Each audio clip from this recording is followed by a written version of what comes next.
ஆண்டவரும் இரட்சகருமான இயேசு கிறிஸ்துவின் ஈடு இணையற்ற நாமத்தில் அன்றன்றுள்ளப்பம் வாசகர்களுக்கு எங்கள் அன்பின் வாழ்த்துக்கள்.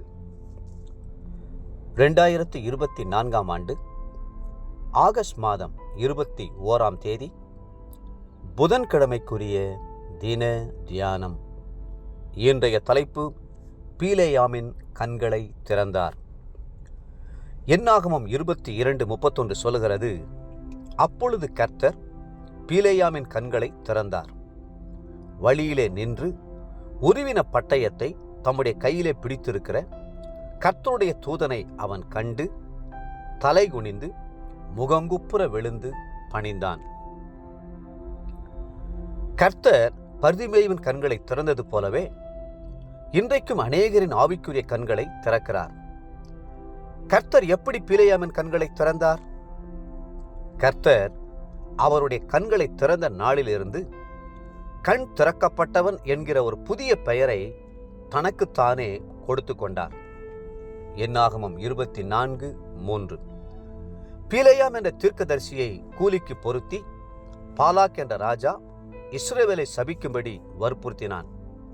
ஆனால் தேவன் பீலேயாமை நோக்கி, நீ அவர்களோடே போக வேண்டாம், அந்த ஜனங்களை சபிக்கவும் வேண்டாம், அவர்கள் ஆசீர்வதிக்கப்பட்டவர்கள் என்று ஏற்கனவே சொல்லியிருந்தார். என்னாகமம் 22:12.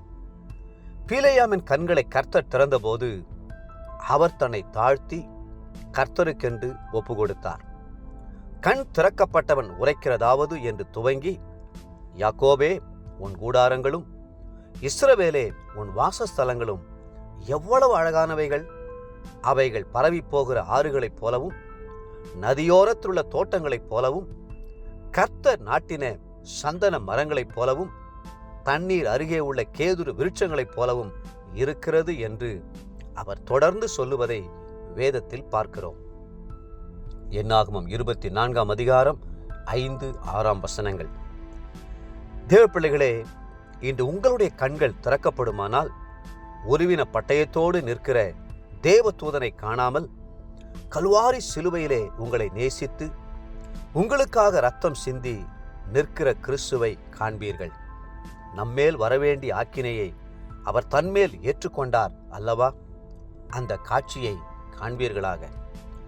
கண்கள் திறக்கப்பட்டவர்களை கர்த்தர் அநேகம் பேருக்கு ஆசீர்வாதமாய் வைப்பார். பூமிக்கு உப்பாக, உலகத்திற்கு வெளிச்சமாக அவர்கள் விளங்குவார்கள். ஆகவே ஒருபோதும் கர்த்தரால் ஆசீர்வதிக்கப்பட்டவர்களுக்கு விரோதமாக எழும்பாதிருங்கள். அபிஷேகம் பண்ணப்பட்ட தேவனுடைய பிள்ளைகளுக்கு விரோதமாய் ஒரு நாளும் பேசாதீர்கள். ஸ்மித் விகில்ஸ்வொர்த் என்ற ஒரு பக்தனுக்கு சுகவீனம் வந்தது. தன்னுடன் இருந்த மற்ற ஊழியர்களிடம் தனக்காக ஜெபிக்கும்படி அவர் கேட்கவில்லை.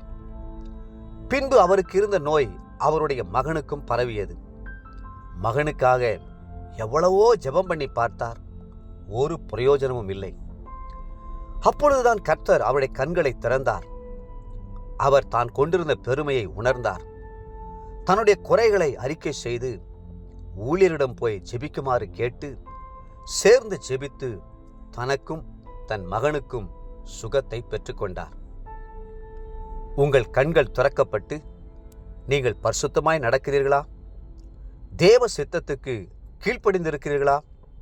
உங்களுடைய வழிகள் கர்த்தருக்கு முன்பாக செம்மையானவையாய் இருக்கின்றனவா?